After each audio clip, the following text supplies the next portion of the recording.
It's a grim beginning to the year and a reminder of the perils faced by those desperate to cross the English Channel when, in the early hours of Saturday, January the 11th, a 19-year-old Syrian man lost his life. He was crushed to death under the weight of all the others on board an overcrowded dinghy.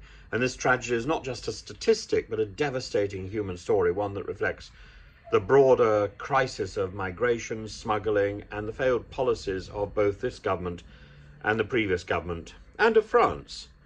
At around 4 a.m, a small boat carrying 60 individuals departed from Sangatte near Calais, and the vessel was leaking, rapidly filling with water, sending many overboard before the French police intervened.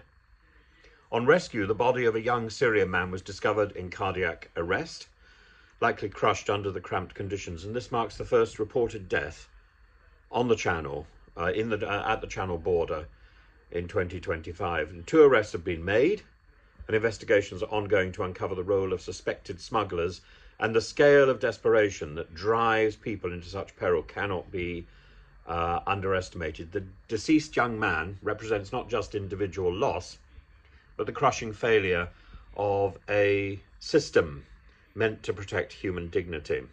And this latest death adds to the already harrowing toll. In 2024, 77 people lost their lives attempting these crossings, many succumbing to drowning, hypothermia, or tragically being trampled in overcrowded boats.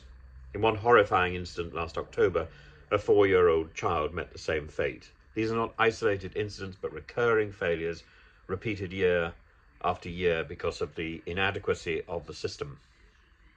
And the Channel is one of the busiest shipping lanes in the world, with over 600 merchant ships passing through daily, yet flimsy dinghies, overcrowded boats, continue to risk these waters. Why? Because for many the alternative, war, persecution, poverty, is worse.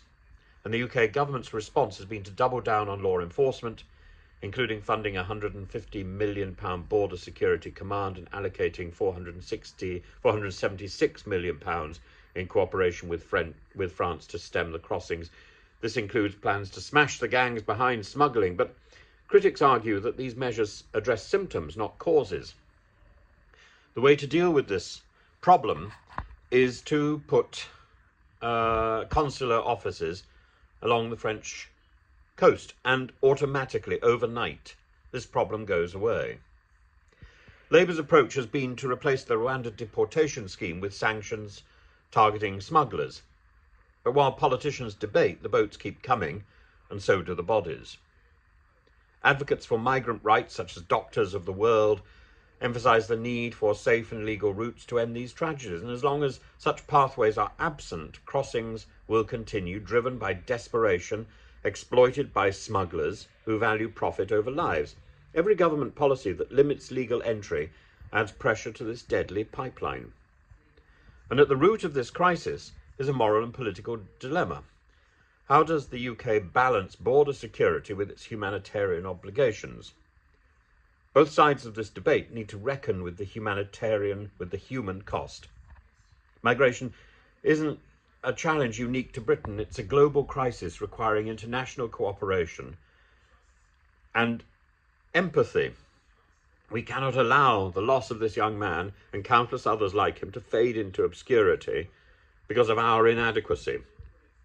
The time must come for a reimagined approach to migration, and one that prioritises human lives over punitive measures and recognises that no one needs to risk the Channel. As Anna Miller poignantly notes, only by opening safe routes can we stop the bodies from washing ashore.